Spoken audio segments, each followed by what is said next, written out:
भगवन्तो पुनः पुनः श्रीमच्छङ्कर भगवत्पूज्यपाद सद्गुरुभ्यो नमः। वन्दे तं सच्चिदानन्दं विधिवर्यं महामतिं वेदवेदान्तदारज्ञं सद्गुरुं प्रणतोऽस्म्यहं सदा अहं सम्प्रदायज्ञं संयमीन्द्रं तदाश्रयं सद्गुरुं सच्चिदानन्दं सदाचारं श्री श्री सच्चिदानन्देन्द्र सरस्वती महासद्गुरुभ्यो नमः। अधीहि भगवो ब्रह्म तान् हसर्षिरुवाच तान् हसर्षिरुवाच भूयैव तपसा ब्रह्मचर्येण भूय एव तपसा ब्रह्मचर्येण श्रद्धया संवत्सरं संवत्स्यथ श्रद्धया संवत्सरं संवत्स्यथ यथा कामं प्रश्नान् पृच्छत यथा कामं प्रश्नान् पृच्छत यदि विज्ञास्यामः सर्वं हवो वक्ष्याम इति यदि विज्ञास्यामः सर्वं हवो वक्ष्याम इति। तान् हसर्षिरुवाच भूय एव तपसा ब्रह्मचर्येण श्रद्धया संवत्सरं संवत्स्यथ यथा कामं प्रश्नान् पृच्छत यदि विज्ञास्यामः सर्वं हवो वक्ष्याम इति। तान् हा सा हा ಋಷಿವ ಅವರನ್ನು ಕುರಿತು ಋಷಿ ಹೇಳ್ದ. ಯಾವ ಋಷಿ? ಪಿಪ್ಪಲ ಋಷಿ. ಏನಂತ ಹೇಳ್ದ? ನೀವೇನೋ ತಪಸ್ವಿಗಳು ತಪಸ್ಸು ಮಾಡಿದವ್ರೆ, ಅದು ಭೂಯ ಭೂಯ ಅಗೈನ್ ಮತ್ತೆ ಇನ್ನೊಂದ್ಸಲ ಮಾಡಿ ಅಂದ್ರು. ಇನ್ನೊಂದ್ಸಲ ಯಾಕೆ? ಅದು ಅವಾಗ ಮಾಡಿದ್ದು ಸಗುಣ ವಿದ್ಯೆಗೆ, ಈಗ ನಿರ್ಗುಣ ವಿದ್ಯೆಗೆ, ಅಧ್ಯಾತ್ಮ ವಿದ್ಯೆಗೆ, ಆತ್ಮಜ್ಞಾನಕ್ಕಾಗಿ ತಪಸ್ಸು, ಬ್ರಹ್ಮಚರ್ಯ, ಶ್ರದ್ಧೆ, ಈ ಮೂರು ಗುಣದಿಂದ ಸಂವತ್ಸರ ಕಾಲ ವಾಸ ಮಾಡ್ಕೊಂಡಿರಿ. ಆಮೇಲೆ ಯಾರಿಗೆ ಏನ್ ಕೇಳಬೇಕು ಅನ್ಸುತ್ತೋ ಆ ಪ್ರಶ್ನೆ ಕೇಳಿ, ನಮಗದು ಗೊತ್ತಿದ್ರೆ ಅದ್ರ ಬಗ್ಗೆ ನಾವು ತಿಳಿಸ್ಕೊಡ್ತೀವಿ ಅಂತಂದು. ಇದು ಔದ್ಧತ್ಯ ಪರಿಹಾರಕ್ಕಾಗಿ ಎದಿ ಹೇಳಿದ್ದು. ಸರ್ವಭಾವಕ್ಷಾಮ ಹೇಳಿದ್ರಿಂದ ಎಲ್ಲವನ್ನು ಹೇಳಿರೋದ್ರಿಂದ ಅವ್ರ ಸರ್ವಜ್ಞರೇ ಅವರು, ಅವ್ರಿಗೆ ಗೊತ್ತಿಲ್ಲವಾಗಿಲ್ಲ ಪಿಪ್ಪಲಾದರಿಗೆ ಬೇಕು ಅಂತ ಇದಾಗಿ ಹೇಳಿದ್ರು ಅಂತ. ತಾನ್ ಏವಂ ಉಪಗತಾನ್ ಹ ಸ ಕಿಲ ಋಷಿಃ ಉವಾಚ. ಏವಂ ಉಪಗತಾನ್ ಹ ಸಹ ಕಿಲ ಋಷಿಃ ಉವಾಚ. ತಾನ್ ಅವರನ್ನ ಈ ರೀತಿಯಾಗಿ ಬಂದಂತ ಅವರನ್ನ, ಏವಂ ಅಂದ್ರೆ ಈಗ ಸಮಿತ್ಪಾನಿಯಾಗಿ ವಿಧಿವತ್ತಾಗಿ ಶಾಸ್ತ್ರೋಕ್ತ ಕ್ರಮದಿಂದ ಬಂದಂತಹ ಅವರನ್ನು ಕುರಿತು ಆ ಋಷಿ ಪಿಪ್ಪಲಾದ ಋಷಿಗಳು ಈ ರೀತಿ ಹೇಳಿದರು. ಏನಂತ ಹೇಳಿದ್ರು?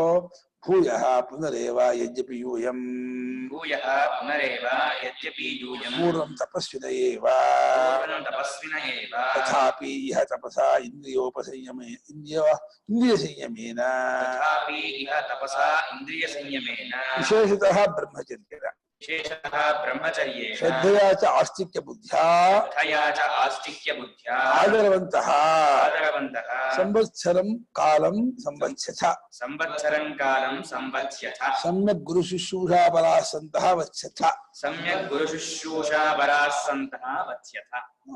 ಭೂಯ ಮತ್ತೊಮ್ಮೆ ಅಂದ್ರು. ಏನೋ ಮೊದಲು ತಪಸ್ವಿಗಳೇ, ಪೂರ್ವಮನೆ ಮೊದಲೇ ಇಲ್ಲಿ ಬರೋ ಮುಂಚೆನೆ ನೀವು ಇಂದ್ರಿಯ ನಿಗ್ರಹವುಳ್ಳವರು, ಬ್ರಹ್ಮಚರ್ಯ ಸಾಧು ಸಂಪನ್ನವರು ಎಲ್ಲರೂ ಹೌದು. ಆದ್ರೂ ಮೊದಲೇ ನೀವು ತಪಸ್ಸುಗಳಾದವರಾಗಿದ್ದರು. ಇಲ್ಲಿ ಈ ನಮಗ ಈ ವಿದ್ಯಾಭ್ಯಾಸ ಬಂದಾಗ ಈ ಜಾಗದಲ್ಲಿ ಮತ್ತೆ ತಪಸ್ಸು ಇಂದ್ರಿಯ ಸಂಯಮ, ಕರ್ಮೇಂದ್ರಿಯವನ್ನ ವೃಥಾಚೇಷ್ಟೆ ಮಾಡಿದ್ರೆ ಜ್ಞಾನೇಂದ್ರಿಯವನ್ನ ಭೋಗಕ್ಕೆ ಕಳಿಸಿದ್ದೇನೆ ಅಂತ. ಜ್ಞಾನೇಂದ್ರಿಯವನ್ನ ಭೋಗಕ್ಕೆ ಕಳಿಸ್ಬಾರ್ದು. ಕರ್ಮೇಂದ್ರಿಯ ಚೆನ್ನಾಗಿ ಜೋಡಿಸ್ಬೇಕು, ಅದು ವೃಥಾ ಕರ್ಮ ಮಾಡಬಾರ್ದು. ಭಗವತ್ಪ್ರೀತ ಕರ್ಮನ್ನೇ ಮಾಡ್ತಿರ್ಬೇಕು. ವಿಶೇಷತಃ ಬ್ರಹ್ಮಚರ್ಯ ಅಂದ್ರು ಅಂದ್ರೆ ಮನುಷ್ಯನ ಸಮಾಚಾರ 8 ಪ್ರಕಾರವಾದಂತಹ ಬ್ರಹ್ಮಚರ್ಯ. ಯಾವುದು?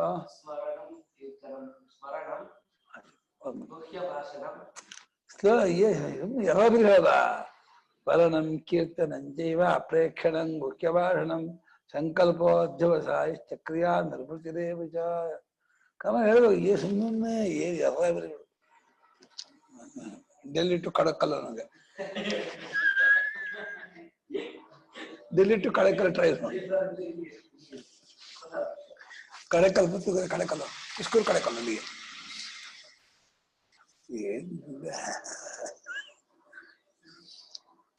ಇಂದ್ರಿಯ ಸಂಯಮದಿಂದ ಇಂದ್ರಿಯವನ್ನು ಸಂಯಮ ಮಾಡ್ಕೊಳ್ಳೋದು, ಹತೋಟಿ ಇಟ್ಕೊಳ್ಳೋದು ಅನ್ನುವಂತಹ ಈ ಒಂದು ನಡವಳಿಕೆ ವಿಶೇಷವಾಗಿ ಬ್ರಹ್ಮಚರ್ಯ. ಬಂಡು ಮಾತ್ರ ಆಡಬಾರ್ದು, ಅದು ತಪ್ಪದು, ತುಂಬ ತಪ್ಪು. ಬಂಡು ಮಾತಾಡೋದು ತುಂಬ ತಪ್ಪು.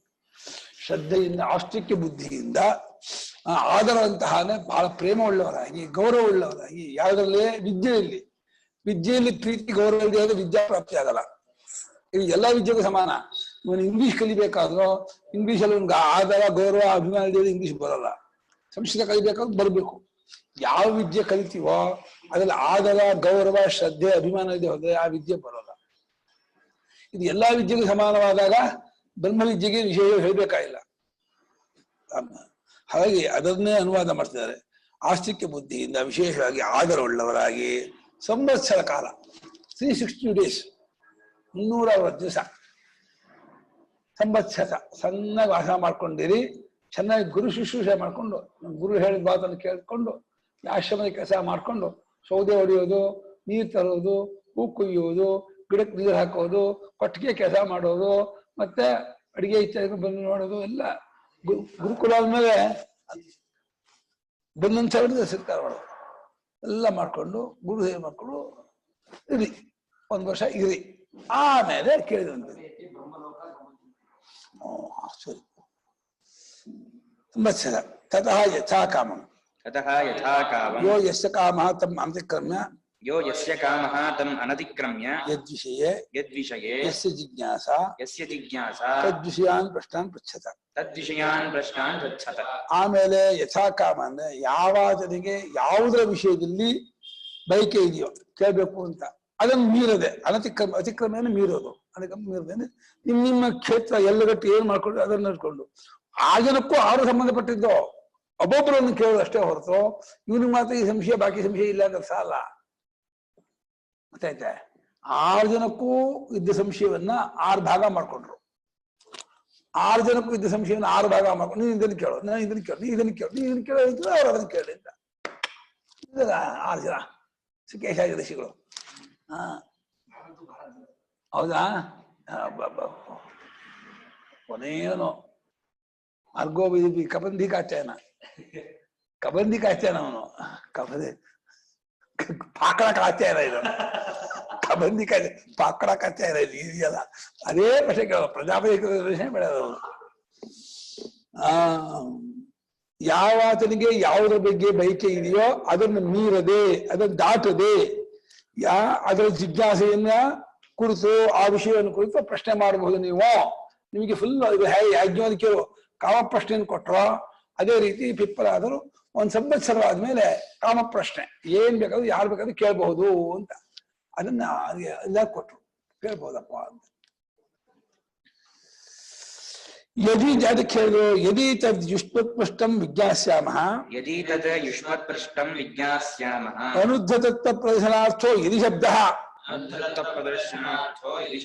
ಅಜ್ಞಾನ ಸಂಶಯಾರ್ಥ ಇತಿ ಪ್ರಶ್ನನಿರ್ಣಯಾದ ಅವಶ್ಯಕತೆ. ಒಂದು ವೇಳೆ ತಾವು ಕೇಳಿದ್ದಕ್ಕೆಲ್ಲ ನಾವು ಉತ್ಸಾಹ ತಿಳಿದವರಾಗಿದ್ರೆ ಅದಕ್ಕೆಲ್ಲ ತಿಳಿಸ್ಕೊಡ್ತೀವಪ್ಪ ಅಂದ್ರು. ಏನು ಹಿಂಗಂತಿದ್ಯಲ್ಲ ಅವ್ರ ಸಮಸ್ಯೆ ನಂಗೆ ಏನು ಉತ್ಸಾಹ ಬಿಟ್ರೆ ನೀವು ಒಂದು ವರ್ಷ ಇದು ಚೊಕ್ಕ ಆಯ್ತು, 1 ವರ್ಷ ಇದ್ದು ಆದ್ರೂ ಪ್ರಶ್ನೆ ಮಾಡಿದ್ರು ನಂಗೇನು ಗೊತ್ತಿಲ್ಲ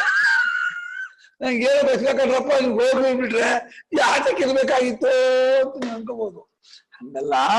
ಯದಿ ಅಂತ ಹೇಳಿದ್ದು ಉದ್ಧಟತನ ಇರಬಾರ್ದು, ಅಹಂಕಾರ ಇರಬಾರ್ದು ಅನ್ನೋದು ಅಷ್ಟಕ್ಕೆ ಯದಿ ಹೇಳಿದ್ದೆ ಹೊರತು ನಮ್ಗೆ ಸಂಶಯ ವಿಜ್ಞಾನವಾಗ್ಲಿ ಸಂಶಯವಾಗ್ಲಿ ಇದೆ ಅನ್ನೋದನ್ನ ತೋರ್ಸೋಕ್ಕೋಸ್ಕರ ಯದಿ ಹೇಳಿದ್ದಲ್ಲ. ಯಾಕೆ ಹೇಳಿ ಪ್ರಶ್ನೆ ನಿರ್ಣಯ ಅವರು ನಿರ್ಣಯ ಮಾಡಿದ್ದಾರೆ. 6 ಪ್ರಶ್ನೆಗೂ ಉತ್ತರ ಕೊಟ್ಟಿದ್ದಾರೆ. ಅವ್ರವ್ರು ಕೇಳಿದ ಉತ್ತರ ಕೊಟ್ಟಿರೋದ್ರಿಂದ ಇವರಿಗೆ ಏನು ಗೊತ್ತಿಲ್ಲ ಅಂತಿಲ್ಲ. ಸುಮ್ಮನೆ ಇವ್ರಿಗೆ ನೋಡೋಣ 1 ವರ್ಷ ಅನ್ನೋದು. 1 ವರ್ಷ ಆದ್ಮೇಲೆ ಅವ್ನು ಏನ್ ಕೇಳ್ತಿದ್ರು ನಂಗೆ ಅದು ಯಾವ್ದು ಗೊತ್ತಿಲ್ಲಪ್ಪ, ಬೇರೆ ಕಡೆ ಹೋಗಿ ಬಿಟ್ರೆ ಚೆನ್ನಾಗಿ ಚಾಕರಿ ಮಾಡಿಸ್ಕೊಂಡು ಕಳ್ಸಿಕೊಟ್ಟಂಗಾಗತ್ತೆ. ಹಂಗಾಗ್ಬಿಡತ್ತೆ. ಹಂಗ್ ಮಾಡಲ್ಲ, ಮೋಸ ಮಾಡಲ್ಲ ಗುರುಗಳು. ಇರಿ ಅಂತಂದ್ರಿಂದ ಅರ್ಥಾತ್ ನಾನು ಹೇಳ್ತೀನಿ ಉದ್ದಟತನ ಇಲ್ಲ ನನ್ನಲ್ಲಿ ಸೋಗಿ ಇರಿ ಅಂತ. ಪ್ರಶ್ನೆ ನಿರ್ಣಯ ಮಾಡಿದಾರಲ್ಲ. ಸರ್ವಂ ಹವಃ ವಃ ಪೃಷ್ಟಂ ವಕ್ಷ್ಯಾಮಃ. ಅದೆಲ್ಲವನ್ನು ನೀವೇನೇನೇ ಕೇಳ್ತೀರೋ ಕೈ ಎತ್ತಿ ಕೇಳಬೇಕಲ್ಲ ಕೊಡ್ತೀನಿ ಅಂತ ಹೇಳ್ಬಿಟ್ಟು ಅವರು ಅಲ್ಲಿ ಕೈ ಎತ್ತೋದಲ್ಲ, ಅಲ್ಲಿ ಅದು ಪರ್ಯಾಯವಾಗಿ ಟರ್ಮ್ ಒಬ್ರಿಗೆ 1 ಟೈಮ್. ನಿಂಗೆ ಫಸ್ಟ್ ಟರ್ಮ್ ನಿಂಗೆ ಕಬಂಧಿ ಕಾತ್ಯಾಯನ ಕೇಳಪ್ಪ ನಿಂಗೇನು ಅಂತ ಹೇಳಿ ಅವ್ರ ಪ್ರಶ್ನೆ. ಆಮೇಲೆ 2ನೇವನು ಇದು ಅಥ ಕಬಂಧಿ ಕಾತ್ಯಾಯನ ಉಪೇತ್ಯ ಪಪ್ರಚ್ಛ ಕಾತ್ಯಾಯನೋಪೇತ್ಯ ಪಪ್ರಚ್ಛ ಭಗವನ್ ಕುತೋ ಹವಾ ಇಮಾ ಪ್ರಜಾ ಪ್ರಜಾಯಂತ ಇತಿ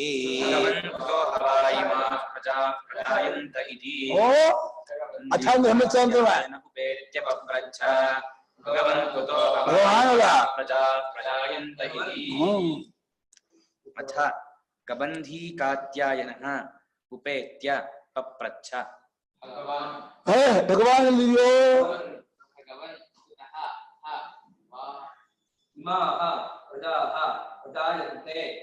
ಇಮಾಹಾನ ಕಾಹ ಇಮಾ ಪ್ರಜಾ ಕಾಹ ಪ್ರಜಾ ಸ್ಥಾವರಜಂಗಮಾತ್ಮಕಾಹ ಬರೀ ಮನುಷ್ಯರಲ್ಲ ಬರೀ ಮನುಷ್ಯ ಇದು ಗೊತ್ತಿತ್ತು ಎಲ್ಲಿ ನೋಡ್ತಾರೆ ಅಂತ ಇಡೀ ಸ್ಥಾವರಜಂಗಮನ ಕಟ್ಟಿದ್ದಾರೆ.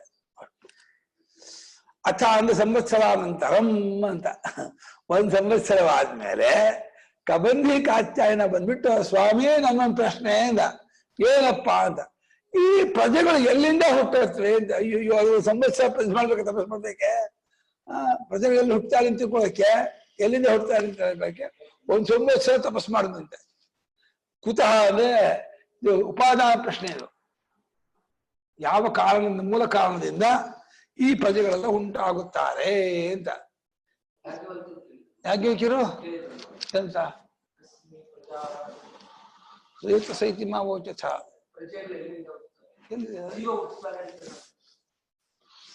ಮರ್ತ್ಯಸ್ತು ಮೃತ್ಯುನ ಕಸ್ಮಾನ್ ಮೂಲ ಪ್ರಭೋಹದೆ ಕೇಳಿದಷ್ಟೇ. ಓ ಏನು ಬಹಳ ಕಷ್ಟ.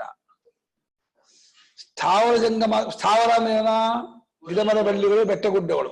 ಜಂಗಮ ಅಂದ್ರೆ ಚತುರ್ವಿಧ ಪ್ರಾಣಿಗಳು, ಅಂಡಜ, ಶ್ವೇತಜ, ಉದ್ಬಿಜ, ಜರಾಯುಜ. ನಾವೆಲ್ಲ ಜರಾಯುಜರು, ನಾವುಗಳು, ಪಶುಗಳು, ಸಿಂಹ ಎಲ್ಲ ಚೇಷ್ಟ ಪ್ರಾಣಿ ಎಲ್ಲ ಜರಾಯುಜ. ಅಂಡಜನ ಮೊಟ್ಟೆದ ಪಕ್ಷಿ ಸರ್ಪಾದಿ ಅಂಡಜ. ಶ್ವೇತಜ ಸೊಳ್ಳೆ ಇದು.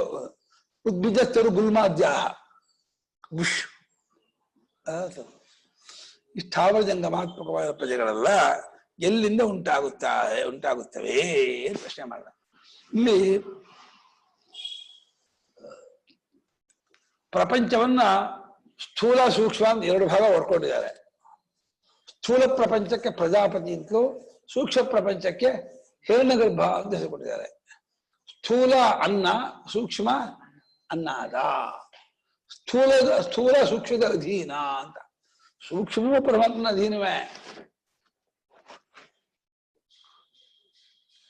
ಒಂದೇ ಪರಮಾರ್ಥ ತತ್ವ ಸ್ಥೂಲ ಸೂಕ್ಷ್ಮವಾಗಿ ಓಡ್ಕೊಂಡು ಒಂದು ಮೂರ್ತವಾಗಿ ರೈ ಪ್ರಾಣ ಅನಿಸ್ಕೊಂಡು ಪ್ರಜಾಪತಿ ಹಿರಣ್ಯಗರ್ಭಾನುಭಾಗವಾಗಿ ಚಂದ್ರಾದಿತ್ಯ ಅಂತ ಹೆಸರು ತಗೊಂಡು ಈ ಜಗತ್ತೆಲ್ಲ ತುಂಬಿಕೊಂಡಿದ್ದಾರೆ.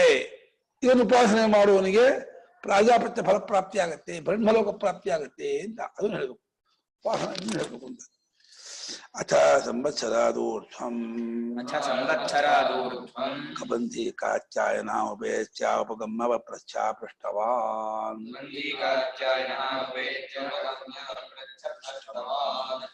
ಅಥ ಅಂದ್ರೆ ಸಂವತ್ಸರಾದೂರ್ಧ್ವಂ. ಅಥ ಆಮೇಲೆ ಒಂದು ಸಂವತ್ಸರವಾದ ಮೇಲೆ ಕಬಂಧಿ ಕಾತ್ಯಾಯನ ಎಂಬುವಂತಹ ಋಷಿ ಉಪೇತ್ಯ, ಉಪಸರ್ಗ ಸಮೀಪಕ್ಕೆ ಬಂದು, ಬಳಿಸಾರಿ ಬಂದು, ಉಪಗಮ್ಯ ಸರಿ ಬಂದು ಹತ್ತು ಬಂದು ನಮಸ್ಕಾರ ಮಾಡಿ ಕೂತ್ಕೊಂಡು ಅಪ್ರಚ್ಛ ಕೇಳ್ದ. ಏನು ಕೇಳ್ದ? ಹೇ ಭಗವನ್, ಕುತಃ ಕಸ್ಮಾತ್ ಹಾ ವೈ ಇಮಾಃ ಬ್ರಾಹ್ಮಣಾದ್ಯಾಃ ಪ್ರಜಾಃ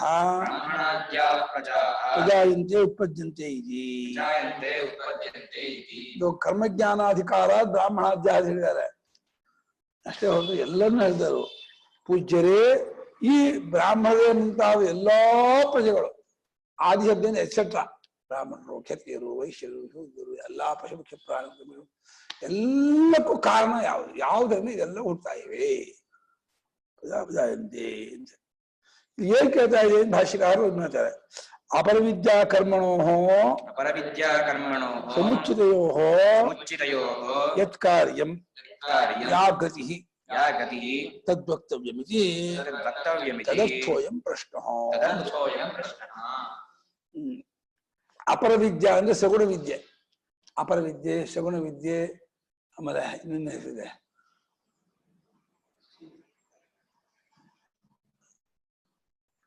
ಸಗುಣ ಬ್ರಹ್ಮ ಅಪವಿದ್ಯೆ ಮುಂದೆ ಇದೆಯಪ್ಪ.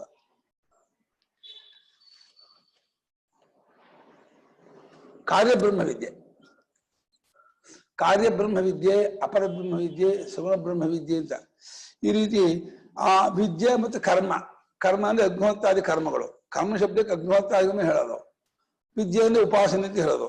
ಈ ಎರಡನ್ನೂ ಕೂಡಿಸಿ ಅನುಷ್ಠಾನ ಮಾಡಿದರೆ ಯಾವ ಅದರ ಎಫೆಕ್ಟ್ ಏನು, ಅದರ ಗತಿ ಫಲ ಯಾವ ಟಾಪ್ ಮೋಸ್ಟ್ ಹೈಯೆಸ್ಟ್ ಯಾವುದು ಅದನ್ನು ಹೇಳಬೇಕು ಅನ್ನೋಕ್ಕೋಸ್ಕರವಾಗಿ ಈ ರೀತಿ ಪ್ರಶ್ನೆ ಮಾಡ್ತಿದ್ದಾನೆ ಅಂತ ನೋಡಿ. ಈ ಭಾಷ್ಯಕಾರರು ಕೊನೆಯ ವಾಕ್ಯಕ್ಕೂ ಈ ಪ್ರಶ್ನೆಗೂ ಸಂಬಂಧವೇ ಸಿಗೋಲ್ಲ ನಮಗೆ. ಅದಕ್ಕೋಸ್ಕರ ಈ ಪ್ರಶ್ನೆ ಮಾಡ್ತಿದ್ದಾನೆ ಅಂತ ಇದ್ದಾರೆ. ಪ್ರಶ್ನೆ ನೋಡಿದ್ರೆ ಪ್ರಜೆಗಳು ಎಲ್ಲಿಂದ ಹುಟ್ಟುತ್ತಾರೆ ಅಂತ, ಅಂದ್ರೆ ಯಾವುದರಿಂದ ಹುಟ್ಟುತ್ತಾರೋ ಆ ಸ್ವರೂಪದ ಉಪಾಸನೆಯಿಂದ ಆ ಗತಿಯನ್ನು ಪಡ್ಕೋಬೇಕು ಅಂತ ಹೇಳ್ಬೇಕು ಅಂತ. ಯಾವ ಸ್ಥೂಲ ಸೂಕ್ಷ್ಮನಾಗಿರುವ ಪ್ರಜಾಪತಿಯು ಹಿರಣ್ಯಗರ್ಭ ವಿರಾಟ್ ಪುರುಷರು ವಿಶ್ವಕ್ಕೆ ಕಾರಣರು ಅಂತ ಹಿರಣ್ಯಗರ್ಭ ಪ್ರಜಾಪತಿಗಳನ್ನು ಉಪಾಸನೆ ಮಾಡೋದ್ರಿಂದ ಆ ಬ್ರಹ್ಮಲೋಕಾಂತವಾಗಿ ಲೋಕಪ್ರಾಪ್ತಿ ಆಗತ್ತಲ್ಲ, ಅದನ್ನು ಹೇಳೋಕ್ಕೋಸ್ಕರ ಇದನ್ನು ಹೇಳ್ತೇವೆ. ಯಾಕೆಂದ್ರೆ ಬರೀ ಲೋಕಕ್ಕೆ ಗೊತ್ತಿರೋ ಹಾಗೇನೆ ಇದರಿಂದ ಹುಟ್ತಾರೆ ಅಂತ ಹೇಳಿದ್ರೆ ಅದನ್ನು ಏನು ತಿಳಿಸ್ಕೊಟ್ಟಂಗಾಗಲ್ಲ. ಇಲ್ಲಿ ಇವನಿಗೆ ಏನೋ ಒಂದು ಹೊಸ ವಿಷಯ ಶಾಸ್ತ್ರಾಸ್ತ್ರ ತಿಳಿಸ್ಕೊಡ್ಬೇಕು, ಉಪಾಸನೆ ತಿಳಿಸ್ಕೊಡ್ಬೇಕು, ಸಗುಣ ಬ್ರಹ್ಮವಿದ್ಯೆ ಉಪಾಸನೆ ತಿಳಿಸ್ಕೊಡ್ಬೇಕು. ಅದಕ್ಕೋಸ್ಕರ ಅಲ್ಲ ತೇಹೈತೆ ಬ್ರಹ್ಮಪರಾಹ ಬ್ರಹ್ಮನಿಷ್ಠಾ ಅಂತ ಹೇಳಿತ್ತು. ಅವ್ರು ಸಗುಣ ಬ್ರಹ್ಮವಿದ್ಯೆ ನಿಷ್ಠಾತರೇ ಅವರು, ಅವ್ರಿಗೆ ಅದ್ರಲ್ಲಿ ಏನು ತಿಳಿಸ್ಕೊಡ್ಬೇಕಾದ್ದು ಏನೂ ಇಲ್ಲ. ಆದ್ರೂ ಕೂಡ ಅಲ್ಲಿಂದ ಶುರು ಮಾಡ್ಕೊಳ್ತಾ ಇದ್ದಾರೆ. ಅಂದ್ರೆ ಅವರನ್ನು ನಿಮಿತ್ತ ಮಾಡಿಕೊಂಡು ನಮಗೆ ಉಪದೇಶ ಮಾಡೋದು ಶಾಸ್ತ್ರದ ಒಂದು ಇದು ತಾತ್ಪರ್ಯ. ಅವರ ಮುಖ್ಯ ಅಲ್ಲ. ನಮಗೆ ಈಗಿರೋ ನಮಗೆ ಉಪಾಸನಾ ವಿಚಾರ ವಿಚಾರ ಎರಡೂ ತಿಳಿಸ್ಕೊಳ್ಬೇಕು ಅನ್ನೋಕ್ಕೋಸ್ಕರವಾಗಿ ಇವರ ನಿಮಿತ್ತ ಮಕ್ಕಳು ಹೇಳ್ಕೊಡ್ತಾ ಇದೆ ಅಂತ ಅರ್ಥ.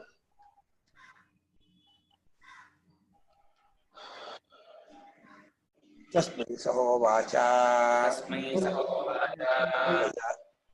ಪ್ರಜಾ ಕಾಮೋ ವೈ ಪ್ರಜಾಪತಿ ಸತಪೋತಪ್ಯತ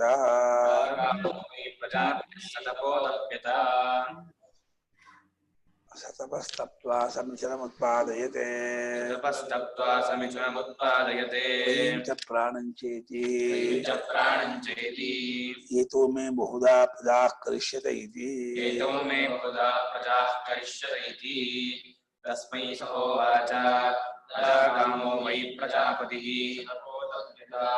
ಸತಪಸ್ತಪ್ತ್ವಾ ಸಮಿಥುನಮುತ್ಪಾದಯತೆ ಚ ಪ್ರಾಣಂಚೇತಿ ಏತೋ ಮೇ ಬಹುಧಾ ಪ್ರಜಾಃ ಕರಿಷ್ಯತ ಇತಿ. ತಸ್ಮೈ ಸಹ ಉವಾಚ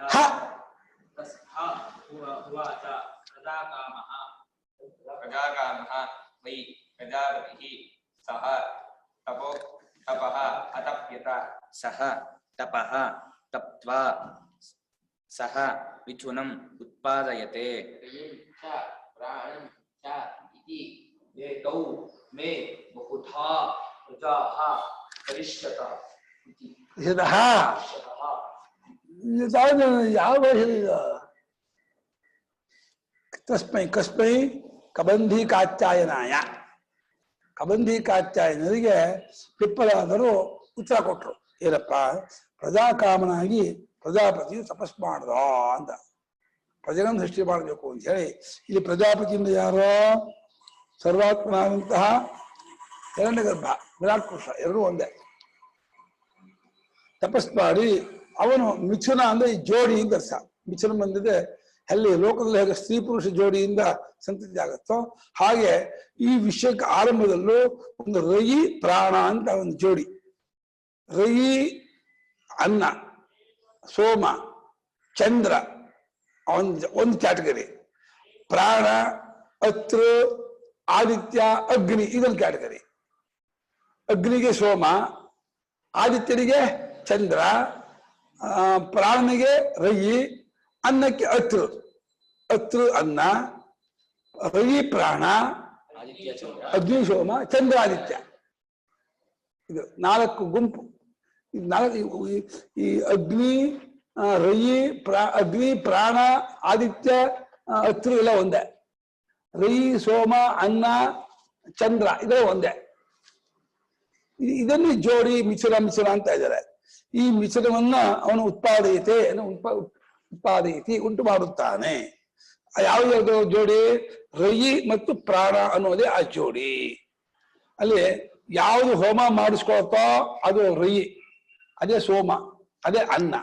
ಯಾವುದ್ರಲ್ಲಿ ಹೋಮ ಮಾಡ್ತಾರೋ ಅದು ಅಗ್ನಿ, ಅದು ಅತ್ತು, ಅದು ಪ್ರಾಣ. ಅನ್ನಾದಾತ್ಮಕವಾಗಿದೆ ಜಗತ್ತೆಲ್ಲ ಅಂತ. ಅನ್ನಾದಾತ್ಮಕವಾಗಿದೆ ಅನ್ನೋದನ್ನು ಹೇಳಬೇಕು ಅನ್ನೋದೇ ಮುಖ್ಯವಾದಂತಹ ಉದ್ದೇಶ. ರೈ ಪ್ರಾಣ ಉಪಾಸನೆ. ಜಗತ್ತು ಅಗ್ನಿಶೋಮಾತ್ಮಕ ಮಿದಂ ಜಗತ್ತು ಅಂತ ಹೇಳಬೇಕು. ಈ ಜಗತ್ತೆಲ್ಲ ಅಗ್ನಿಶೋಮಾತ್ಮಕವಾಗಿದೆ, ಅನ್ನ ಪ್ರಾಣಾತ್ಮಕವಾಗಿದೆ. ಆ ರೀತಿ ಅದೇ ಬೆಂಕಿಯಿಂದ ಅಗ್ನಿಯಿಂದ ಪಕ್ವವಾಗಿ ರೂಪಾಂತರಗೊಳ್ಳುತ್ತೆ. ರೂಪಾಂತರಗೊಳ್ಳೋದು ಯಾವುದೋ ಅನ್ನ ಅಥವಾ ರೈ ಸೋಮ, ಅದು ಒಂದು ಭಾಗ. ಯಾವುದು ರೂಪಾಂತರಗೊಳಿಸುತ್ತೋ ಮಾರ್ಪಾಡು ಮಾಡುತ್ತೋ ಆ ರೈ, ಆ ಪ್ರಾಣ ಅಗ್ನಿ ಅದೊಂದು ಭಾಗ. ಈ ಅಗ್ನಿ ಪ್ರಾಣ ಒಂದು ಭಾಗ, ಮತ್ತೆ ಸೋಮ ಅನ್ನ ಒಂದು ಭಾಗ. 4 ಇದೆ. ಸೋಮ, ಅನ್ನ, ರೈ ಮತ್ತೆ ಚಂದ್ರ. ಇದು 4 ಒಂದೇ ಅರ್ಥ. ಬೇರೆ ದೃಷ್ಟಿಕೋನ ಬೇರೆ ಹೆಸರು ಬರುತ್ತೆ ಅಷ್ಟೇ. ಈ ಕಡೆ ಅಷ್ಟೇ. ಪ್ರಾಣ, ಅಗ್ನಿ, ಅತೃ, ಆದಿತ್ಯ ಒಂದೇ ಅರ್ಥ. ಇವು ಬಹಳವಾಗಿ ಪ್ರಜೆಗಳನ್ನು ಉಂಟು ಮಾಡುತ್ತವೆ ಅಂತ ಹೇಳಿ ರೈ ಪ್ರಾಣಗಳನ್ನು ಸೃಷ್ಟಿ ಮಾಡಿದ. ಇವುಗಳಿಂದ ಅನೇಕ ಲೋಕದಲ್ಲಿ ಉಂಟಾಗ್ತಾರೆ. ಇದರಲ್ಲಿ ಅಂತೆ ಉಷ್ಣ ಮತ್ತು ಅನ್ನದಿಂದಲೇ ಎಲ್ಲ ಉಂಟಾಗ್ತಾ ಇದೆ, ತೋರ್ಕೊಳ್ತಾ ಇದೆ, ಬೆಳವಣಿಗೆ ಆಗ್ತಾ ಇದೆ. ಜಗತ್ತೆಲ್ಲ ಉಂಟಾಗ್ತಾರೆ ಇದು ಎರಡರಲ್ಲೇನೆ. ಇದೇ ಜಗತ್ತಿಗೆ ಕಾರಣ ಅಂತ ಇದು ಮಾಡ್ತಾ ಇದ್ದಾರೆ, ವಿಭಾಗ ಮಾಡ್ತಾ ಇದ್ದಾರೆ. ತಸ್ಮೈ ಏವಂ ಪ್ರಶ್ನೆ. ನಂಗೆ ಈ ಪ್ರಶ್ನೆ ಇದು ಬಹಳ ಸಾಮಾನ್ಯ. ಅಷ್ಟು ಪರಬ್ರಹ್ಮಾನ್ ತೇ ಬ್ರಹ್ಮಪರಾಹ ಬ್ರಹ್ಮನಿಷ್ಠ ಅಂತ ಹೊಗಳ್ಬಿಟ್ಟು ಅವ್ರನ್ನೆಲ್ಲ ಅವ್ರಿಗೆ ಈ ಸಾಮಾನ್ಯ ವಿಷಯ ಗೊತ್ತಿರ್ಲಿಲ್ವಾ? ಯಾವ ರೀತಿ ಈಗ ಸೃಷ್ಟಿ ಆಗತ್ತೆ ಅನ್ನೋ ವಿಷಯ ಗೊತ್ತಿರ್ಲಿಲ್ವಾ ಅಂತ ಬಹಳ ಆಶ್ಚರ್ಯ. ಈ ಪ್ರಶ್ನೆ ಮಾಡೋ 1 ಸಂವತ್ಸರ ಕಾಲ ಬ್ರಹ್ಮಚರ್ಯ ಮಾಡ್ಬಿಟ್ಟು ಕಷ್ಟಪಟ್ಕೊಂಡು ಮಹಾರಾಜನು ಚೆನ್ನಾಗಿ ಪ್ಲೀಸ್ ಮಾಡಿದ್ಮೇಲೆ ಏನಪ್ಪಾ ಸಂತೋಷ ಪಡಿಸಿದ್ಯಲ್ಲ ಅಂದ್ರೆ ಅದೊಂಚೂರು ಮೂಕಳಿದ್ರೆ ನಶ್ಯ ಬೇಕಾಯ್ತು ಕೇಳಂಗೇನೆ ಇಷ್ಟು ದೊಡ್ಡ ಶ್ರಮ ಪಟ್ಕೊಂಡು ಸಣ್ಣ ವಿಷಯ ಕೇಳ್ತಾ ಇದ್ದಾರಲ್ಲ ಅಂತ. ಇನ್ನು ತತ್ವ ವಿಚಾರ ಕೇಳಿದ್ರೆ ಅದು ತತ್ವ ವಿಚಾರ ಕೇಳ್ತಾನೆ. 4, 5, 6 ತತ್ವ ವಿಚಾರ. ಅದೇ 5 ಉಪಾಸನೆ ತತ್ವ ವಿಚಾರ ಇರಲ್ಲ, 4, 6 ತತ್ವ ವಿಚಾರ, ಮತ್ತೆ 5 ಮಧ್ಯ ಮತ್ತು ಉಪಾಸನಾ ವಿಚಾರ, 3 ಉಪಾಸನಾ ವಿಚಾರ, 1, 2 ಅಂತೂ ಅದೇ ವಿಚಾರವೇ. ಉಪಾಸನಕ್ಕಿಂತ ಉಭಯದ ಹೆಚ್ಚು. ನನಗೆ ತತ್ವ ವಿಚಾರಕ್ಕಿಂತ ಬೇರೆ ಉಪಾಸನಾ ವಿಚಾರವೇ ಜಾಸ್ತಿ ಉಪನಿಷತ್ತಲ್ಲಿ. ಏನ್ ಮಾಡಕ್ಕಾಗಲ್ಲ. ತಸ್ಮೈ ಏವಂ ಪೃಷ್ಟವತೆ ಸಹ ಹ ಉವಾಚ ತದ್ ಅಪಾಕರಣಾಯ ಆಹಾ. ತಸ್ಮೈ ಏವಂ ಪೃಷ್ಟವತೆ ಸಹ ಹ ಉವಾಚ ತದ್ ಅಪಾಕರಣಾಯ. ಅವನಿಗೆ ಈ ರೀತಿ ಪ್ರಶ್ನೆ ಮಾಡಿದಂತಹ ಕಬಂಧಿ ಕಾಚಾಯನಿಗೆ ಅವನು ಈ ರೀತಿ ಹೇಳಿದ. ಯಾವ್ದನ್ನ ಆ ಪ್ರಶ್ನೆಯನ್ನು ತೆಗೆದುಹಾಕೋಕ್ಕೋಸ್ಕರವಾಗಿ ಅವನಿಗೆ ಈ ರೀತಿ ಉತ್ತರ ಕೊಟ್ಟ. ಏನಂತ ಏನ್ ಉತ್ತರ ಕೊಟ್ಟ ಅಂತ ಹೇಳ್ತಾರೆ. ಪ್ರಜಾ ಕಾಮಃ ಪ್ರಜಾ ಆತ್ಮನಃ ಸುಸೃಕ್ಷು ವೈ ಪ್ರಜಾಪತಿ. ಪ್ರಜಾ ಕಾಮಃ ಪ್ರಜಾ ಆತ್ಮನಃ ಸುಸೃಕ್ಷು ವೈ ಪ್ರಜಾಪತಿ. ಪ್ರಜಾ ಕಾಮನಾಗಿ ಪ್ರಜೆಗಳನ್ನು ಸೃಷ್ಟಿ ಮಾಡಬೇಕು. ಈ ಲೋಕದ ಸ್ವಭಾವವಾದ ಪ್ರವೃತ್ತಿ. ಪ್ರತಿಯೊಬ್ಬರಿಗೂ ತಾನು ಹೆಚ್ಚಾಗಬೇಕು ಅಂತ ಆಸೆ. ನಾನು ಹೆಚ್ಚಾಗಬೇಕು ಏನಾಗ್ಬೇಕು, ನಾನು ಮದುವೆ ಆಗ್ಬೇಕು. ನಾನು ಮದುವೆ ಆಗ್ಬಿಟ್ರೆ ನಾನು 4, 6, 8 ಆಗ್ತೀನಿ, ಖುಷಿ ಆಗತ್ತೆ. ನಾನು ಒಬ್ಬನೇ ಇದ್ದವನು ನಾನು 8 ಆಗ್ಬಿಟ್ಟೆ. ನಮ್ಮ ಮನೆ ತುಂಬಾ ನಾವೇ ಇದೀವಿ, ಎಲ್ಲ ನನ್ನ ಹೆಂಡತಿ, ನನ್ನ ಮಕ್ಕಳು, ನನ್ನ ಮೊಮ್ಮಕ್ಕಳ ಅಂತೇಳಿ ತನ್ನ ಹೆಚ್ಚಾಗ್ಬೇಕು ಅನ್ನೋದು ಮನುಷ್ಯನಿಗೆ ಒಂದು ಆಸೆ. ಅದು ಅವತ್ತು ಹೇಗಿಂಚಾಗಿ ಮನೆಗೆಲ್ಲ ಅಂತ ಅವ್ರ ಪ್ರಜಾಪತಿ ನಾವು ತುಂಬಾ ಆಗ್ಬೇಕು ಅಂತ ಹೇಳಿ ಅವನು ಅನೇಕ ಸೃಷ್ಟಿ ಮಾಡಿದ್ನಲ್ಲ. ಇವತ್ತು ಎಲ್ಲರಿಗೂ ಈ ಚಾಯಿ ಬಂತು, ನಾನು ತುಂಬಾ ಆಗ್ಬೇಕು, ಹಾಗಾಗ್ಬೇಕಾದ್ರೆ ಏನ್ ಮಾಡ್ಬೇಕು, ನಾನು 4, 6 ಮಕ್ಕಳನ್ನ ಪಡ್ಕೋಬೇಕು ಅಂತ ಆಸೆ ಬಂದ್ಬಿಡ್ತು. ಅದೇ ಆಸೆ ಅವತ್ತು ಸೃಷ್ಟಿ ಆರಂಭದಲ್ಲಿ ಇತ್ತಪ್ಪ, ಅದು ಇವತ್ತು ಈ ಪ್ರಜಾಪತಿಯಲ್ಲೂ ಕಾಣ್ತಾ ಇದೆ. ಪ್ರತಿಯೊಬ್ಬರು ಪ್ರಜಾಪತಿಯ ತುಣುಕ ಹೇಗೆ ವಜ್ರ ಹೇಗೆ ಹೊಡೆದ್ರು ಡೈಮಂಡ್ ಆಕಾರದಲ್ಲೇ ಹೊಡೆಯುತ್ತೋ, ಪ್ರತಿಯೊಬ್ಬರು ಪ್ರಜಾಪತಿ ರೂಪದ. 5 ಅಡಿ ಇರಲಿ, 6 ಅಡಿ ಇರಲಿ, 4 ಅಡಿ ಇರಲಿ, 5 ಅಡಿ ಇರಲಿ, ಎಲ್ಲರೂ ಪ್ರಜಾಪತಿ ಅವ್ರ ಪ್ರತಿರೂಪದ. ಅವ್ರಿಗೆಲ್ಲರಿಗೂ ಪ್ರಜಾಕಾಮರ್ತ್ವ ಇದೆ. ನನ್ನ ಮಕ್ಕಳಾಗ್ಬೇಕು, ಅನೇಕ ಆಗ್ಬೇಕು ಬಯಕೆ ಇದೆ. ಅವ್ರು ಪ್ರಯತ್ನ ಪಡೋ ಕ್ರಮ ಬೇರೆ. ಅವನ ಇವ್ರು ಸಮಷ್ಟಿಯಾಗಿ ಮಾಡ್ತಾರೆ, ಇವರು ವ್ಯಷ್ಟಿಯಾಗಿ ಮಾಡ್ತಾರೆ, ಅಷ್ಟೇ ವ್ಯತ್ಯಾಸ. ಜಗತ್ ಸೃಷ್ಟಿ ಅಮಿದವ ಸಕ್ಷ್ಯಾಮಿ, ಇಡೀ ಜಗತ್ತನ್ನೇ ಸೃಷ್ಟಿ ಮಾಡ್ತೀನಿ ಸರ್ವಾತ್ಮನಾಗಿದ್ದುಕೊಂಡು. ಅವನು ತಾನು ಜಗತ್ ಸೃಷ್ಟಿ ಮಾಡಿದ್ರು ತನ್ನ ಸರ್ವಾತ್ಮತ್ವವನ್ನು ಬಿಟ್ಕೊಳ್ಳಲ್ಲ.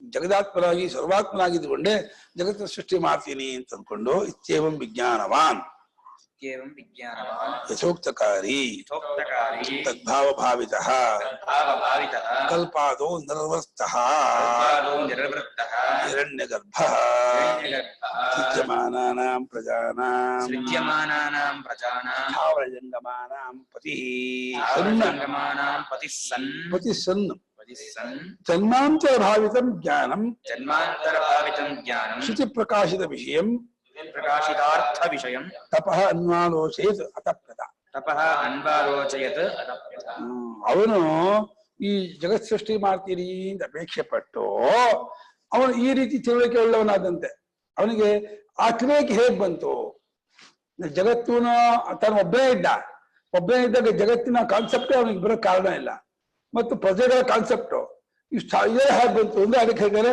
ಜನ್ಮಾಂತರ ಭಾವಿತವಾಗಿ ಅಂತ ಹಿಂದಿನ ಕಲ್ಪದಲ್ಲಿ ಅವನು ಉಪಾಸಕನಾಗಿದ್ದಾಗ ಅವನಿಗೆ ಗೊತ್ತಿತ್ತು ಪ್ರಪಂಚ ನೋಡಿದ್ದ ಪಂಚಭೂತಗಳನ್ನು ನೋಡಿದ್ದ ಸ್ಥಾವಜಂಗಮವನ್ನು ನೋಡಿದ್ದ ಆ ಸಂಸ್ಕಾರ ವಾಸನವನಲ್ಲಿ ಇತ್ತು ಹಾಗಿದ್ದು ಉಪಾಸನೆ ಮಾಡಿದ್ನಲ್ಲ ಆ ಉಪಾಸನೆ ಬಗ್ಗೆ ಪ್ರಜಾಪತಿ ಇವಾಗ ಹುಟ್ಟಿದವನಲ್ಲ ಅವನು ಜಾತಿಸ್ಪರ ಆದ ಹಿಂದಿನ ಕಲ್ಪನೆ ಜ್ಞಾಪ ಎಲ್ಲ ಬಂತು ಅವನಿಗೆ ಓ ಹೀಗೆ ಜಗತ್ತು ಒಂದು ಈ ರೀತಿ ಇರುತ್ತೆ ಅಂತ ಅವನಿಗೆ ಜ್ಞಾಪ ಬಂದ ಪ್ರಜಾಪತಿಯ ಮನಸ್ಸಿನಲ್ಲಿ ಆ ಸ್ಫುರಣೆ ಆಯ್ತು ಅದನ್ನ ಹೇಳ್ತಿದ್ದಾರೆ ಭಾಷಿಕರು ಯಥೋಕ್ತಕಾರಿ ಶಾಸ್ತ್ರೋಕ್ತಕಾರಿ ಶಾಸ್ತ್ರದಲ್ಲಿ ಹೇಳಿದಂತಹ ಉಪಾಸನೆಯನ್ನ ಮಾಡಿದವನಾಗಿ ತದ್ಭಾವ ಭಾವಿತ ಆ ಶಾಸ್ತ್ರೋಕ್ತ ಭಾವನೆಯಿಂದಲೇ ಭಾವಿತನ ಚೆನ್ನಾಗಿ ಉಪಾಸನೆ ಮಾಡಿ ಊರಿಸ್ಕೊಂಡು ಈ ಕಲ್ಪದ ಆರಂಭದಲ್ಲಿ ಈಗಿನ ಕಲ್ಪ ಇದೆಯಲ್ಲ ಈ ವೈವಸ್ವತ ಬಂದ ನಂತರೇ ಶ್ವೇತವರಾಹ ಕಲ್ಪ ಈ ಕಲ್ಪದಲ್ಲ ಆರಂಭದಲ್ಲಿ ತಯಾರಾದವರಾದಂತಹ ಹಿರಣ್ಯಗರ್ಭ ಅನ್ನುವನು ಯಾವನಿದ್ದಾನೆ ಅವನು ಮುಂದೆ ಉಂಟಾಗಬೇಕಾಗಿರೋ ಪ್ರಜೆಗಳು ಅಂತ ಯಾವನಿದ್ದಾರೆ ಅದ್ಯಾರೋ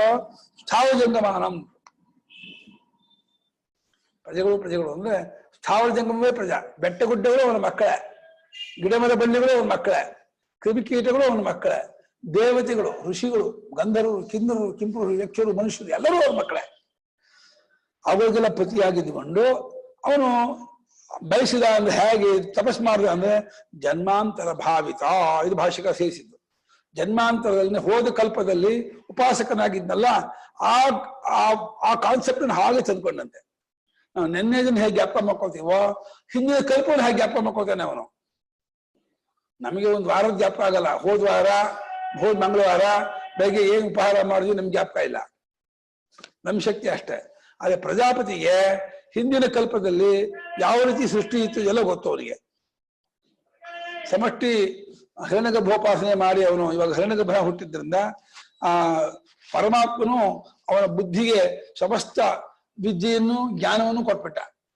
ಸರ್ವಜ್ಞತ್ವ ಕೊಟ್ಬಿಟ್ಟ ಆ ಪರಮಾತ್ಮ ಕೊಟ್ಟ ಸರ್ವಜ್ಞತ್ವದ ಬಲದಿಂದ ಅವನು ಎಲ್ಲವನ್ನೂ ಆಲೋಚನೆ ಮಾಡ್ದ ಆ ಆಲೋಚನಾ ರೂಪವಾದ ತಪಸ್ಸನ್ನು ಮಾಡ್ದ ಅನ್ನಾಲೋಚಯಿತ ಅತಪ್ಯತ ಶ್ರುತಿ ಪ್ರಕಾಶಿತವಾದ ಅರ್ಥ ಶ್ರುತಿ ಆಕಾಶಾದಿ ಕ್ರಮದಿಂದ ಸೃಷ್ಟಿ ಹೇಳುತ್ತಲ್ಲ ಆ ವಿಚಾರವಾದ ತಪಸ್ಸನ್ನು ನಾನು ಆಲೋಚನೆ ಮಾಡ್ದ ಸೃಷ್ಟಿ ಆಗ್ಬೇಕಾದ್ರೆ ಶ್ರುತಿಯಲ್ಲಿ ಯಾವ ಕ್ರಮ ಹೇಳಿದೆಯೋ ಆ ಕ್ರಮವನ್ನೇ ಇವನು ಯೋಚನೆ ಮಾಡ್ದ ಅದೇ ಅವನ ತಪಸ್ಸು ಇಲ್ಲಿ ತಪಸ್ಸು ಇದೆ ಮತ್ತೆ ಮರದ ಕೆಳಗೆ ಕೂತ್ಕೊಂಡು ಜಪಸ್ವರ ಹಿಡ್ಕೊಂಡು ಯಾರು ಮಂತ್ರ ಜಪ ಮಾಡೋದಲ್ಲ ಎಸ್ಸೆ ಜ್ಞಾನಮಯಂ ತಪಃ ಸೃಷ್ಟಿ ವಿಷಯಕವಾದ ಆಲೋಚನೆ ಮಾಡೋದೇ ತಪಸ್ಸು ಅದು ಇವತ್ತಿನ ಭಾಗವತ ಅದೇ ವಿಷಯ ಬರ್ತದೆ ಅಯ್ಯಪ್ಪ ಅದೆಂತ ಇವತ್ತಿನ ಭಾಗವತ ವಿಚಾರ ಅಂತಂದ್ರೆ ಅಯ್ಯೋ 1000 ಸಂವತ್ಸರ ಕಾಲ ಅವನು ತಪಸ್ ಮಾಡ್ಕೊಂಡಿದ್ದು ಎಲ್ಲೆಲ್ಲಿ ನೋಡಿದ್ರು ಬರೀ ನೀರು ಕಾಣ್ತಾ ಇದ್ದು ಯಾರನ್ನೂ ಕಾಣದೇನೆ ಕೊನೆಗೆ ಪರಮಾತ್ಮನ ನಾರಾಯಣ ಸ್ತೋತ್ರ ಮಾಡಿದ್ಮೇಲೆ ನಾರಾಯಣನ ದರ್ಶನವಾಗಿ ಅವನಿಗೆ ಉಪದೇಶ ಕೊಡ್ತಾನೆ ಮಾಡ್ತಪ್ಪ ಸೃಷ್ಟಿ ಮಾಡಪ್ಪ ಹಾಗೆ ಅಂತ ಆಮೇಲೆ ಸೃಷ್ಟಿ ಮಾಡ್ತಾನೆ ಅಂತ ಕತೆ ಬರುತ್ತೆ ಬೇಜಾರಿಂದ ಕೇಳ್ಬೇಕು ಸಂಜೆ ಪಠಾರ ಭಾಗವತನ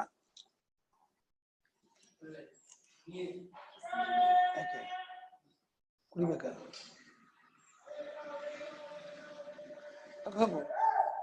ನೀವು ಕುಡಿಬೇಕಾ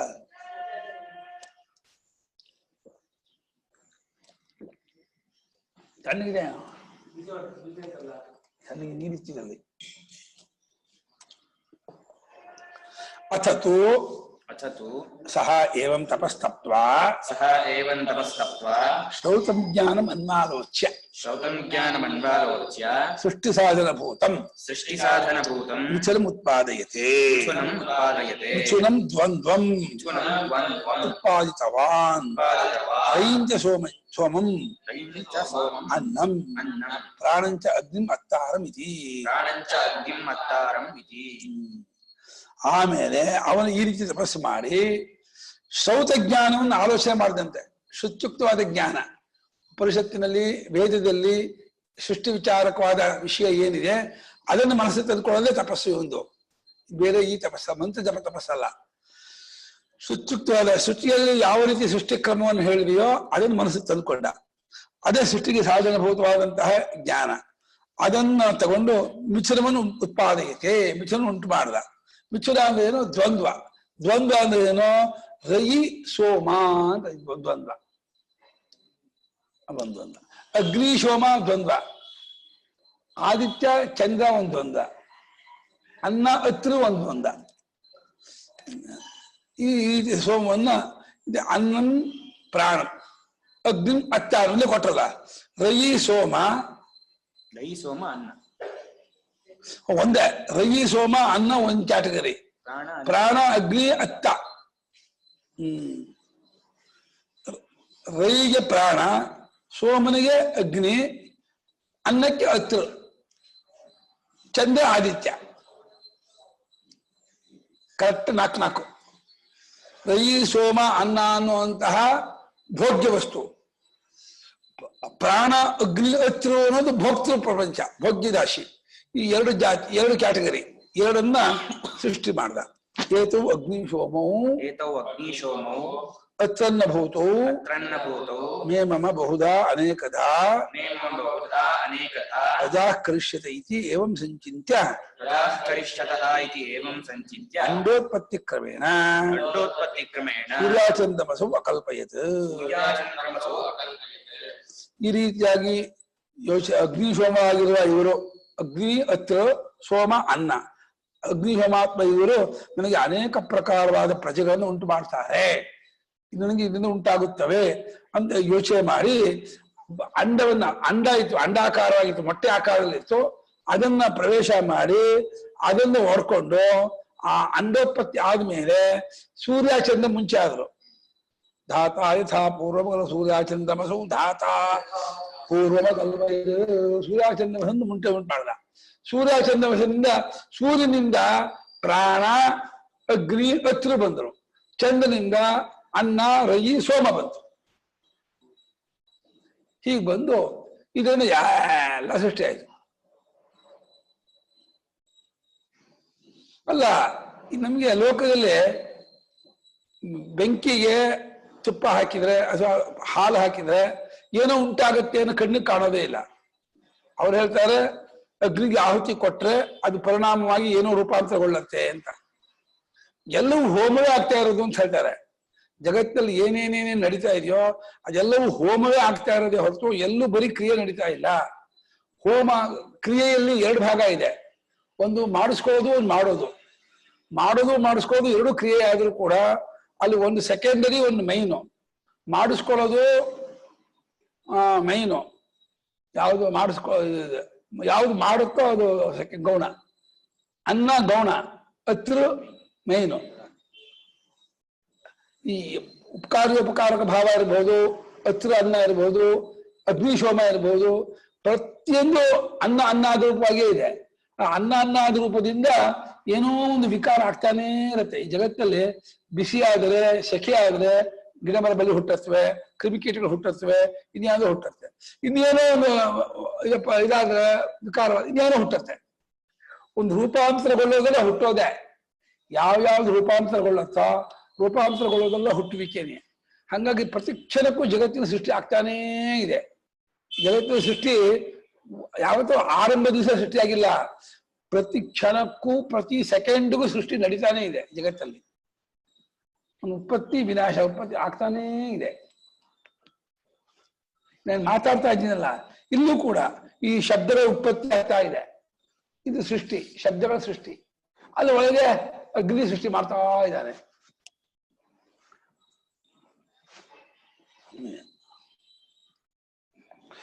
ಈ ರೀತಿಯ ಅಂಡೋತ್ಪತ್ತಿ ಕ್ರಮದಿಂದ ಸೂರ್ಯಚಂದ್ರಮನ್ನು ಮುಂಚೆ ಗುರ್ತು ಮಾಡದ. ಈಗ ರಯಿ ಪ್ರಾಣ ಅಂದ್ರೆ ಯಾರು ಶುರು ಮಾಡ್ತಾರೆ. ಆದಿತ್ಯೋ ಹವೈ ಪ್ರಾಣೋ ರೈಹಿ ಆದಿತ್ಯೋ ಹವೈ ಪ್ರಾಣ ಆದಿತ್ಯೋ ವೈ ಪ್ರಾಣಃ ರೈರೇವ ಚಂದ್ರಮಾ ರೈರೇವ ಚಂದ್ರಮಾಃ ರೈರ್ವಾ ಏತತ್ ಸರ್ವಂ ಏತತ್ಸರ್ವಂ ಯನ್ಮೂರ್ತಂಚ ಮೂರ್ತಂಚ ಮೂರ್ತಂಚ ಮೂರ್ತಂಚ ತಸ್ಮಾನ್ ಮೂರ್ತಿರೇವ ರೈಹಿ ತಸ್ಮಾನ್ ಮೂರ್ತಿರೇವ ರೈಃ ಆದಿತ್ಯೋ ವೈ ಪ್ರಾಣಃ ರೈರೇವ ಚಂದ್ರಮಾಃ ರೈರ್ವಾ ಏತತ್ಸರ್ವಂ ಯನ್ಮೂರ್ತಂಚ ಮೂರ್ತಂಚ ತಸ್ಮಾನ್ ಮೂರ್ತಿರೇವ ರೈಃ ವೈ ಪ್ರಾಣಃ ರೈಃ ಏವ ಚಂದ್ರಮಾಃ ರೈಃ ವಾ ಏತತ್ ಸರ್ವಂ ಯತ್ ಮೂರ್ತಂ ತ ಅಮೂರ್ತಂ ತ ತಸ್ಮಾತ್ ಮೂರ್ತಿಃ ಏವ ರೈಃ. ತಸ್ಮಾತ್ ಏನು ಅಲ್ಲ, ಅದಕ್ಕಿಂತ ಅಂತ ಇಲ್ಲಿ ವಸ್ತು ಆಚರಣೆ ಅಂತಾನೆ ಅಂತ ಅದಕ್ಕೆ ಕೇಳಿದೆ. ಆದಿತ್ಯ ಎಂಬುವನು ಜಾನಲ್ಲ, ಇವನು ಹೊರಗಿನ ಪ್ರಾಣ ಅಂತೆ, ಬಾಹ್ಯ ಪ್ರಾಣ ಆದಿತ್ಯ ಅನ್ನೋನು. ರೈಯೇ ಚಂದ್ರ, ರೈಯಿಂದ ಅನ್ನ, ಚಂದ್ರನ ಅನ್ನ ರೂಪ. ಎಲ್ಲ ಮೂರ್ತ ಇದೆಲ್ಲ ಎಲ್ಲ ಅಷ್ಟು ರೈಯೇ ರೈರ್ವಾಗಿದೆ ಸವಿ ಮೂರ್ತಂಚ ಮೂರ್ತಂಚ ಅದು ಮೂರ್ತವಾಗಿ ಎಲ್ಲ ಸ್ಥೂಲವೂ ಅನ್ನವೇ ಎಂದರು. ತಸ್ಮಾತ್ ಅದಕ್ಕಿಂತ ಬೇರೆಯಾಗಿರುವ ಅಂದ್ರೆ ಪ್ರಾಣಕ್ಕಿಂತ ಅಗ್ನಿಗಿಂತ ಬೇರೆಯಾಗಿರೋದೆಲ್ಲ ರಯಿ. ತಸ್ಮಾತ್ ಅಂದ್ರೆ ಪ್ರಾಣಾತ್ ಅತ್ರ ಅಗ್ನಿರೂಪಾತ್ ಅನ್ಯತ್ ಸರ್ವಂ ರೈರೇವ ಅಂತ ಅರ್ಥ. ಅದಕ್ಕಿಂತ ಬೇರೆಯಾಗಿರೋದೆಲ್ಲ ಮೂರ್ತಿಯೇ ರೈಯೇ ಅನ್ನವೇ ಅಂತ. ತತ್ ಆದಿತ್ಯೋ ವೈ ಪ್ರಾಣಃ ಅತ್ತ ಅಗ್ನಿಃ ತತ್ ಆದಿತ್ಯೋ ವೈ ಪ್ರಾಣಃ ಅತ್ತ ಅಗ್ನಿಃ ರೈರೇವ ಚಂದ್ರಮಾ ರೈರೇವ ಚಂದ್ರಮಾಃ. ಅಲ್ಲಿ ಆ ಎರಡು ಭಾಗದಲ್ಲಿ ಆದಿತ್ಯನೇ ಪ್ರಾಣ, ಅವನೇ ಅಸ್ತ್ರ, ಅವನೇ ಅಗ್ನಿ. ರೈಯೇ ಚಂದ್ರಮಸ್ಸು ಅಂತ. ರೈರೇವ ಅನ್ನಂ ಸೋಮ ಏವ ರೈರೇವ ಅನ್ನಂ ಸೋಮ ಏವ ರೈಯೇ ಅನ್ನ ಅದೇ ಸೋಮ. ಟಿಪ್ಪಣಿ ಕೊಡಿ ನೋಡಿ. ಪ್ರಾಣ ಅಗ್ನಿ ಸೂರ್ಯ ರಯಿ ಸೋಮ ಚಂದ್ರ, ಈ ಮೂರು ಒಂದಕ್ಕೊಂದಕ್ಕೆ ಹೆಸರು. ಒಂದಕ್ಕೆ ಅಗ್ನಿಯಾಗಿ ಪರಮಾತ್ಮ ಎಲ್ಲವನ್ನೂ ಪ್ರಾಣಾಪಾನಗಳಿಂದ ತಿನ್ನುತ್ತಾನು ಗೀತಿದೆ. ಮುಂದೆ ಹೇಳಿ ಸೂರ್ಯ ಚಂದ್ರ ಸೃಷ್ಟಿಕಾರು.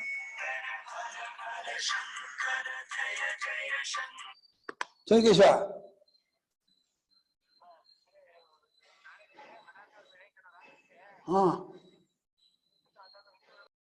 ರೈಯಿಂದ ಸಂಪತ್ತು. ರೈ ನನಗೆ ಅನ್ನದಿಂದ ಸಂಪತ್ತು ಬರೋದು, ಅನ್ನವೇ ಸಂಪತ್ತಿಗೆ ಕಾರಣ. ಅನ್ನವನ್ನು ಸಂಪತ್ತು ಅಂತ ಕರಿತೀವಿ, ಯಾಕೆಂದ್ರೆ ಅನ್ನ ಇಲ್ಲದೆ ಬದುಕಕ್ಕೆ ಆಗಲ್ವಲ್ಲ.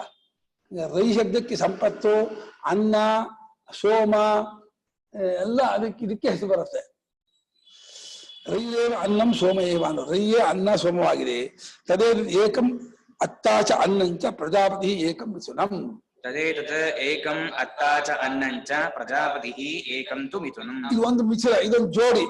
ಅತ್ರ ಒಂದು, ಅನ್ನ ಒಂದು. ಪ್ರಜಾಪತಿಯೇ ಅತ್ರ ಅನ್ನ ರೂಪದಿಂದ ಎರಡು ರೂಪದಿಂದ ಜೋಡಿಯಾಗಿ ಮಿಶ್ರವಾಗಿ ಜೋಡಿಯಾಗಿ ಈ ಪ್ರಪಂಚದಲ್ಲಿ ಎಲ್ಲ ತುಂಬಿಕೊಂಡಿದ್ದಾನೆ.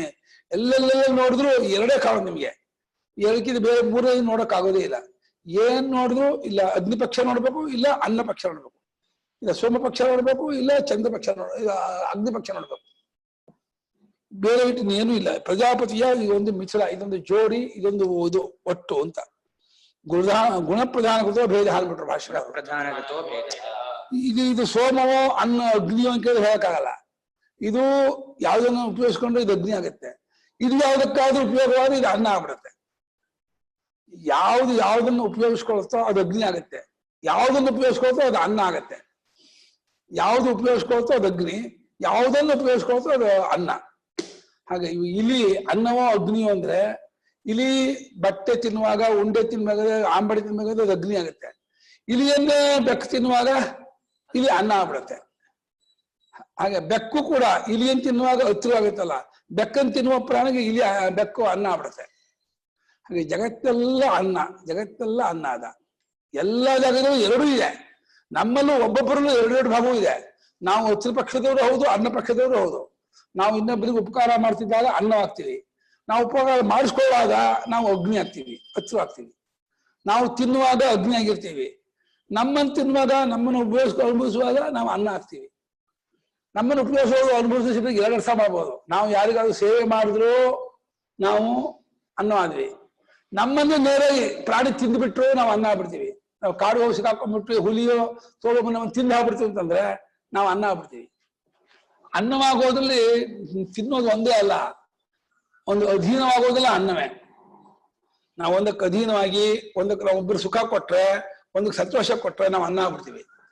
ನಾವು ಸಂತೋಷವನ್ನು ಪಟ್ರೆ ಅದು ತಮಾಷೆ ನೋಡಿ, ಸಂತೋಷ ಕೊಡೋವರೆಗೂ ಸಂತೋಷವಾಗುತ್ತೆ. ಸಂತೋಷ ಇವಾಗ ಸಂಗೀತ ಹಾಡ್ತಾರಲ್ಲಪ್ಪ, ಸಂಗೀತ ಹಾಡೋರ್ಗು ಸಂತೋಷ ಆಗುತ್ತೋ ಆಗಲ್ವೋ ಅಂತ ಕೇಳಿದ್ರೆ ಅವ್ರಿಗೂ ಸಂತೋಷ ಆಗುತ್ತೆ, ಕೇಳೋರಿಗೂ ಸಂತೋಷ ಆಗುತ್ತೆ. ಸಂಗೀತ ಹಾಡುವಾಗ ಅವ್ರಿಗೆ ಸಂತೋಷವಾದ ಅವರು ಅಗ್ನಿಪಕ್ಷವಾದ್ರು, ಸಂಗೀತ ಹಾಡುವಾಗ ಸಂತೋಷ ಪಡಿಸ್ತಾ ಇದ್ರೆ ಅವರು ಅನ್ನಪಕ್ಷವಾದ್ರು. ಅದರಿಂದ ಅಪೇಕ್ಷಾ ದೃಷ್ಟಿಯಿಂದ ಅಗ್ನಿ ಅನ್ನವೇ ಹೊರತು ಇದೇ ಅಗ್ನಿ ಇದೇ ಅನ್ನ ಅದ ಅಂತ ಹೇಳಕ್ಕಾಗಲ್ಲ. ಅದು ಒಂದೇನಂದ್ರೆ ಈ ಜಗತ್ತೆಲ್ಲ ತುಂಬಿಕೊಂಡಿದೆ ಅನ್ನೋದನ್ನ ಈ ಭಾವನೆ ಮಾಡ್ಬೇಕು. ಇದರಿಂದ ಏನಾಗುತ್ತೆ ಅಂದ್ರೆ ಅನ್ನ ದೋಷದ ಲೇಪ ಬರಲಂತೆ. ಅಂದ್ರೆ ಈ ಜಗತ್ತೆಲ್ಲ ಅಗ್ನಿ ಸೋಮಾತ್ಮಕವಾಗಿದೆ ಭಾವನೆ ಮಾಡುವ ಆತನಿಗೆ ಎಲ್ಲಿ ಏನ್ ತಿಂದ್ರು ಕೂಡ ಅನ್ನ ದೋಷ ತಟ್ಟೋದಿಲ್ಲ ಅಂತ ಬಹಳ ಶಬ್ದ ಆಗ್ತದೆ. ಕೇಳಿಸಲ್ವನಿಗೆ ಏನ್ ಕಕ್ಕ ಹೇಳಿದ್ರೆ ಅರ್ಥವಾಗಲ್ಲ, ಏನಂದು ಅರ್ಥವಾಗಲ್ಲ.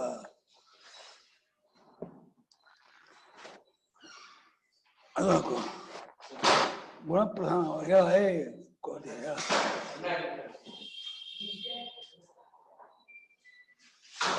ಕಬ್ಬು ಶಬ್ದಪ್ಪ.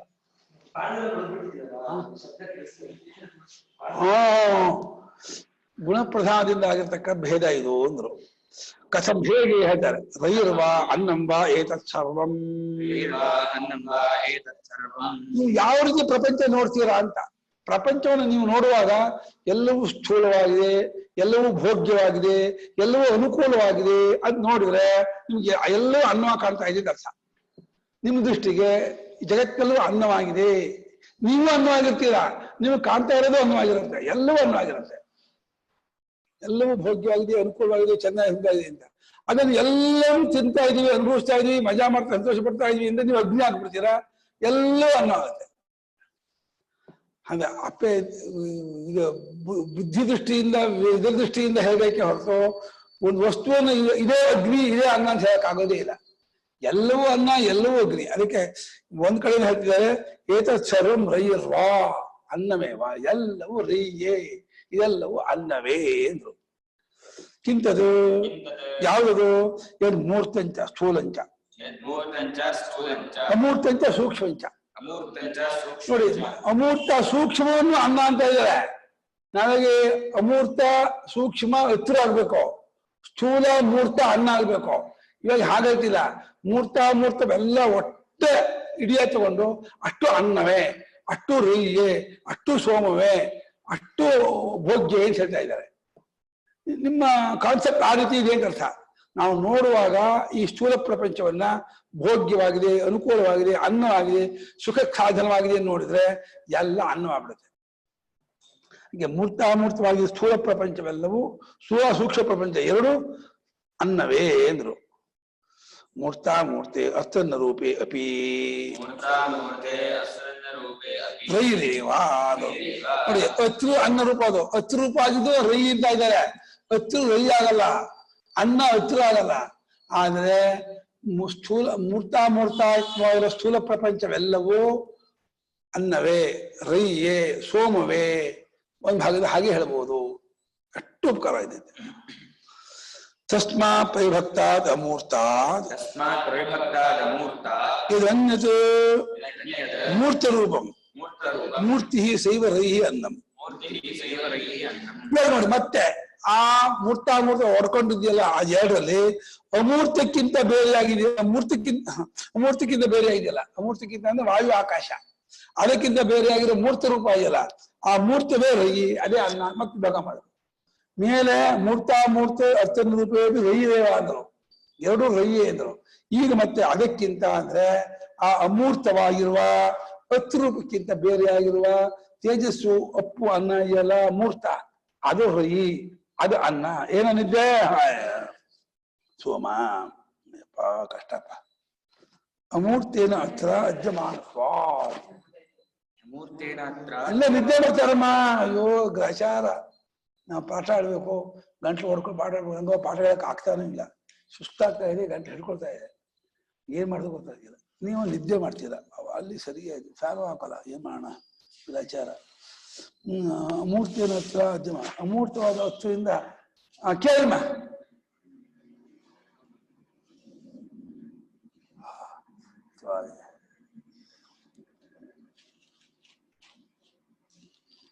ರವೀಂದ್ರ ಬಹುಪರ ಇದು ಕನ್ಫ್ಯೂಸಿಂಗ್ ಆಗಿದೆ ಗುರುಗಳೇ. ಫಸ್ಟ್ ಅಲ್ಲ, ಫಸ್ಟ್ ಅವ್ರು ಮಾತಾಡೋ ಶುರು ಮಾಡಿದ್ದು ಕ್ವಶನ್ ಕೇಳಿದ್ದು ಸ್ಟೂಡೆಂಟ್ ಅವ್ರು ಯಾರು, ಹೌ ಇಸ್ ಎವ್ರಿಥಿಂಗ್ ಬಾರ್ನ್ ಅಂತ ಏನೋ ಕೇಳಿದ್ದು ಅಲ್ವಾ? ಅದಕ್ಕೆ ಇದು ಫುಡ್ ಚೈನ್ ಬಗ್ಗೆ ಹೇಳ್ತಾ ಇರೋದಲ್ವಾ? ಇದೆಲ್ಲಾನು ಫುಡ್ ಚೈನ್ ಬಗ್ಗೆ ಅಲ್ವಾ? ಒಬ್ಬನ್ ತಿಂತಾರೆ, ಮತ್ತೆ ನೆಕ್ಸ್ಟ್ ಇನ್ಯಾರು ಅದನ್ನ ತಿಂತಾರೆ, ಅದ್ರ ತರ ಮಾತಾಡ್ತಾ ಇದಾರೆ ಅಲ್ವಾ ಗುರುಗಳೇ? ಅಲ್ಲಮ್ಮ, ಅವರನ್ನ ನಿಮಿತ್ತ ಮಾಡ್ಕೊಂಡು ಶ್ರುತಿ ನಮಗ್ ತಿಳಿಸ್ಕೊಡ್ತಾ ಇದೆ. ಅವ್ರು ಕೇಳ್ತಾ ಇರೋ ಮುಖ್ಯ ಅಲ್ಲ, ನಮಗೆ ಉಪನಿಷತ್ತು ತತ್ವ ತಿಳಿಸ್ಕೊಡ್ಬೇಕು. ಸೃಷ್ಟಿಕ್ರಮದಿಂದ ಎಲ್ಲಾನು ಉಪಾಸನೆಯನ್ನು ಹೇಳ್ಕೊಂಡು ಹೋಗಿ ತತ್ವ ತಿಳಿಸ್ತೀನಿ ಅಂತ ಉಪಾಯ ಮಾಡ್ಕೊಂಡಿದೆ. ಅದಕ್ಕೆ ಸುಖೇಶ್ ಆಗಿ 6 ಜನ ಋಷಿಗಳು ಕಲ್ಪನೆ ಮಾಡಿ ಇವ್ರು ಪ್ರಶ್ನೆ ಮಾಡ್ದಂಗೆಯೂ ನಾವು ವಿಪ್ಪ ಉತ್ತರ ಕೊಟ್ಟು ಹೇಳ್ತಾ ಇದೀವಿ ಹೊರತು ಈ ಕಥೆಯಲ್ಲಿ ಇಂಪಾರ್ಟೆಂಟ್ ಇಲ್ಲ. ಅವ್ರು ಏನ್ ತಿಳ್ಕೊಂಡಿದ್ದು, ಅವ್ರಿಗೇನ್ ಗೊತ್ತಿತ್ತು, ಅದು ಮುಖ್ಯ ಅಲ್ಲ. ನಮಗೆ ಶಾಸ್ತ್ರಾರ್ಥ ತಿಳಿಸ್ಕೊಡೋದಕ್ಕೆ ಇವ್ರು 6 ಜನರನ್ನ ಒಂದು ಪ್ರಶ್ನೆ ಮಾಡೋರನ್ನಾಗಿಯೂ ಪಿಪ್ಪಲಾದರನ್ನ ಉತ್ತರ ಕೊಡೋರನ್ನಾಗಿಯೂ ಶ್ರುತಿಯೇ ತಾನು 2 ರೂಪ ತಾಳ್ಬಿಟ್ಟು ನಮಗೆ ವಿಷಯ ತಿಳಿಸ್ಕೊಡ್ತಾ ಇದೆ ಅಷ್ಟೇ. ಇದನ್ನ ಫುಡ್ ಚೈನ್ ಅನ್ಬೋದಾ? ಇಂಗ್ಲಿಷ್ ಅಲ್ಲಿ ಫುಡ್ ಚೈನ್ ಅಂತಾರಲ್ವಾ, ಒಂದನ್ನ ಒಂದ್ ತಿನ್ನುತ್ತೆ, ಇದನ್ನ ಮತ್ತೆ ಇನ್ನೊಂದ್ ತಿನ್ನುತ್ತೆ, ಹಂಗೆ ಆ ತರ ಮುಂದಕ್ಕೆ ಹೋಗ್ತಾ ಇರುತ್ತೆ ಅಂತ ಹಂಗೆ ಅರ್ಥ ಮಾಡ್ಕೋಬೋದಾ? ಮಾಡ್ಬೋದು. ನೀವು ಜಗತ್ತೆಲ್ಲ ಅನ್ನ ಅನ್ನೋದನ್ನ ಹಾಗೆ ನೋಡೋದು. ಜಗತ್ತೆಲ್ಲ ಅನ್ನಾತ್ಮಕವಾಗಿದೆ ನೋಡುವಾಗ ನೀವು ನಿಮ್ಮ ದೃಷ್ಟಿ ಮೇಲೆ ನಿಂತಿರೋದು ಯಾವ್ದು ಅನ್ನ ಯಾವ್ದು ಅನ್ನಾದ ಅಂತ. ಒಟ್ಟು ಮೇಲೆ ಎಲ್ಲವೂ ಅನ್ನಾದ ಅಂತ ಹೇಳಿ ಈ ಭಾವನೆ ನಿಮ್ಗೆ ಬಂತು ಅಂದ್ರೆ ಶೋಭನ ಬುದ್ಧಿ ಹೋಗ್ಬಿಡುತ್ತೆ. ನಿಮಗೆ ಅನುಕೂಲ ಪ್ರತಿಕೂಲ ಭಾವನೆ ತಪ್ಪಿಸ್ಬೇಕು, ಬಿಡಿಸ್ಬೇಕು. ಈ ರಾಗದ್ವೇಷ ಬಿಡಿಸ್ಬೇಕು.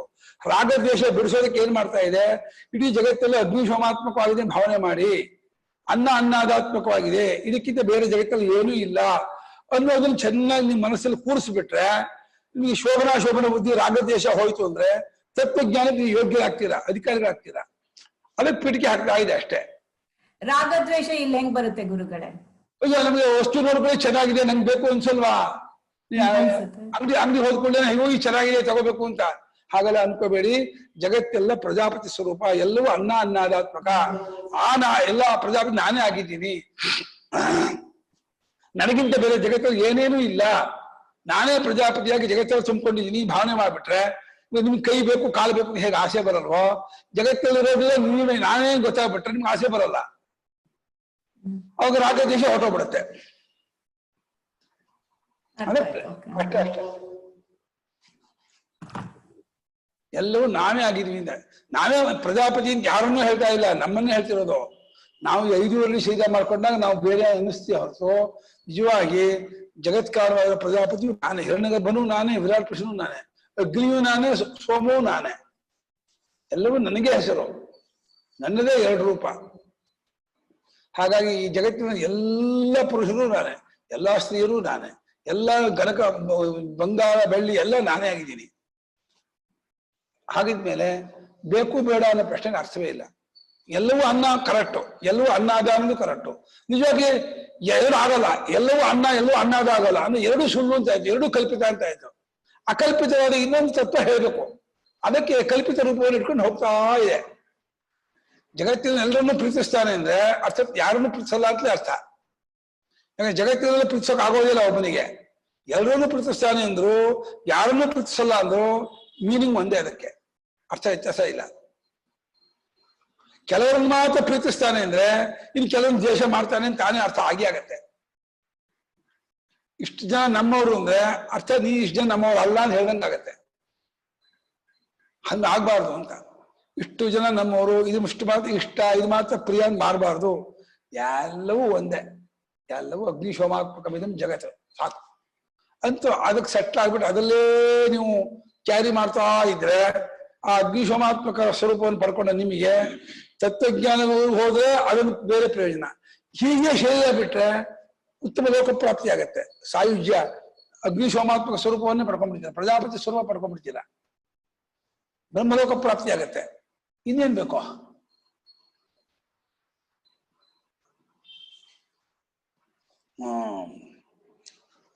ಪರಿಭಕ್ತವಾದ ಅಮೂರ್ತವಾದ ಅದ ಅಲ್ವಾ? ಇದನ್ನೇ ಮೂರ್ತ ಅದೆಲ್ಲ ಅಮೂರ್ತೇನ ಹತ್ರ ಅಜ್ಯಮಾನಸ್ವಾತ್, ಅದೇ ಅಲ್ವಾ? ಅಮೂರ್ತವಾದ ಅತ್ರುವಿನಿಂದ ಅಗ್ನಿಯಿಂದ ತಿನ್ನಲ್ಪಡುತ್ತದೆ ಯಾವುದು? ಅನ್ನ, ಸೋಮ. ಆದ್ದರಿಂದ ಅದಕ್ಕೆ ಪರಿಭಕ್ತವಾದ ಅಮೂರ್ತಕ್ಕೆ ಇದು ಬೇರೆ ಆಗಿರೋ ಮೂರ್ತ ಎಲ್ಲ ಮೂರ್ತ, ರಯಿ ಸೋಮ ಅಂತ ಹೆಸರು. ಇವಾಗ ಅಗ್ನಿ ವಿಚಾರ, ಇದು ಸೋಮನ ವಿಚಾರ ಆಯ್ತು. ಮೂರ್ತವೆಲ್ಲ ಸೋಮ, ರಯಿ, ಅನ್ನ ಅಂತ ಆಯ್ತು. ಅಥವಾ ಅಮೂರ್ತ ಅಪಿ ಪ್ರಾಣ ಅತ್ತ ಸರ್ವಮೇವ. ಅಮೂರ್ತವಾದ ಪ್ರಾಣನು ಎಲ್ಲವೂ ಆಗಿದ್ದಾನೆ, ಅವನೇ ಅತೃ, ಎಲ್ಲವೂ ತಿನ್ನುವಾತನು, ಅವನೇ ಅಗ್ನಿ, ಅತೃ, ಪ್ರಾಣ, ಇದೆಲ್ಲ ತುಂಬಿಕೊಂಡಿದ್ದಾನೆ. ಅದೇ ಇಬ್ರು ಎಲ್ಲ ತುಂಬೋಕ್ಕಾಗತ್ತಮ್ಮ? ಯೋಚನೆ ಮಾಡಿ. ಇಬ್ರು ಎಲ್ಲವೂ ಆಗಿದ್ದಾರೆ ಅಂದ್ರೆ ಅರ್ಥ ಏನು ಹೇಳಿ? ಒಬ್ಬರಿಗೆ ಬೇರೆ ಬೇರೆ ಅಪೇಕ್ಷಾ ದೃಷ್ಟಿಯಿಂದ ಎರಡು ಹೆಸರು ಅಂತ ಆಯ್ತು. ಇಬ್ರು ಎಲ್ಲೂ ಆಗಕ್ಕಾಗಲ್ಲ, ಎಲ್ಲವೂ ಇಬ್ರು ಆಗ್ತಾರೆ ಅಂದ್ರೆ ಎರಡು ಹೆಸರು ಅಂತ ಆಯ್ತು. ಇಬ್ರು ಹೇಗೆ ಎಲ್ಲ ಆಗಕ್ಕಾಗತ್ತಲ್ಲ? ಇಬ್ರು ಏನೋ ಬೇರೆ ಕೆಲಸ, ಬೇರೆ ಬೇರೆ ಎಲ್ಲ ಆಗಕ್ಕೆ ಹೆಂಗಾಗತ್ತೆ? ಇಬ್ರು ಎಲ್ಲ ಆಗಿದ್ದಾರೆ ಅಂದ್ರೆ ಅರ್ಥಾತ್ ಒಬ್ಬೊಬ್ರು ಎಲ್ಲ ಆಗಿದ್ದಾರೆ ಅಂತ ಅರ್ಥ.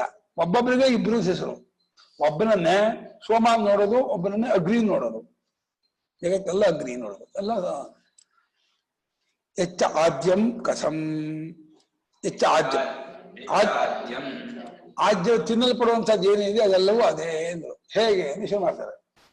ಅಥ ಆದಿತ್ಯ, ಓ ಆಯ್ತು ಟೈಮು ಮುಂತ ಓದೋಣ. ಅಥ ಆದಿತ್ಯ ಉದಯನ್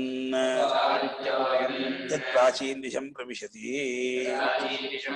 ತೇನ ಪ್ರಾಚ್ಯಾನ್ ಪ್ರಾಣಾನ್ ರಶ್ಮಿಷು ಸನ್ನಿಧತ್ತೆ ಯದ್ದಕ್ಷಿಣಾಂ ಯತ್ ಪ್ರತೀಚೀಂ ಯದ್ದುದೀಚೀಂ ಯದಧಾ ಯದೂರ್ಧ್ವಂ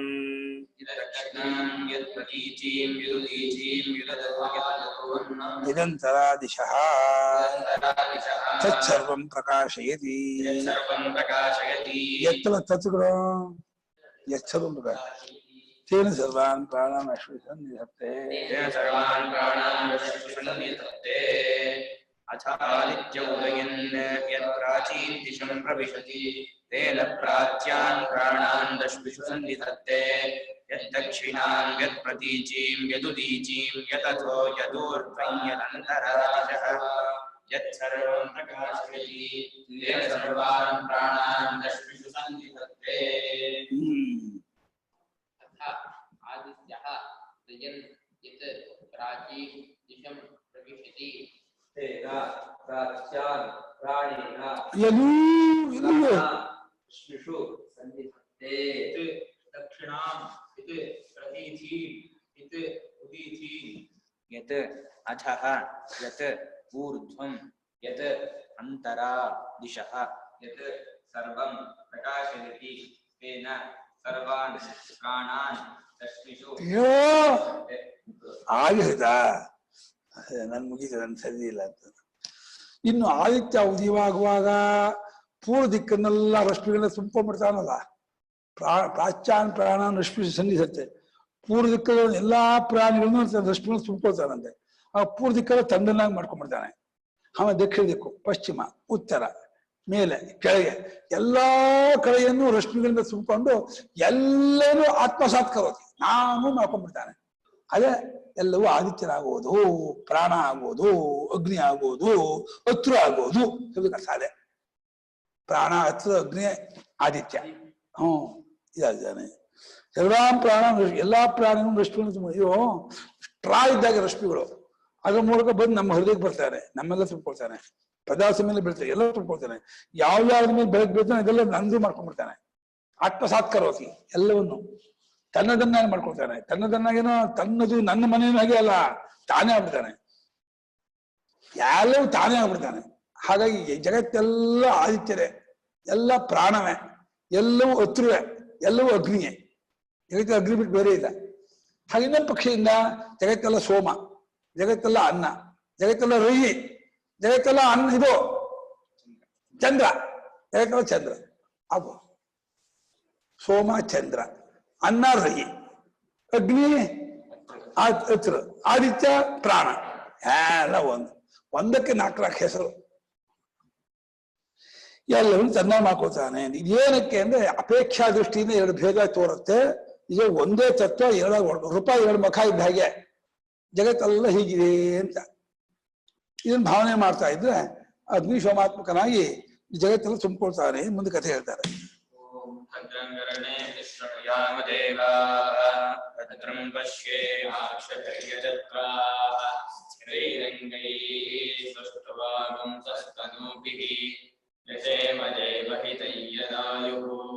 ಸ್ವಸ್ತಿ ಇಂದ್ರೋ ವೃದ್ಧಶ್ರವಾಃ ತಸ್ಯ ಪೂಷಾ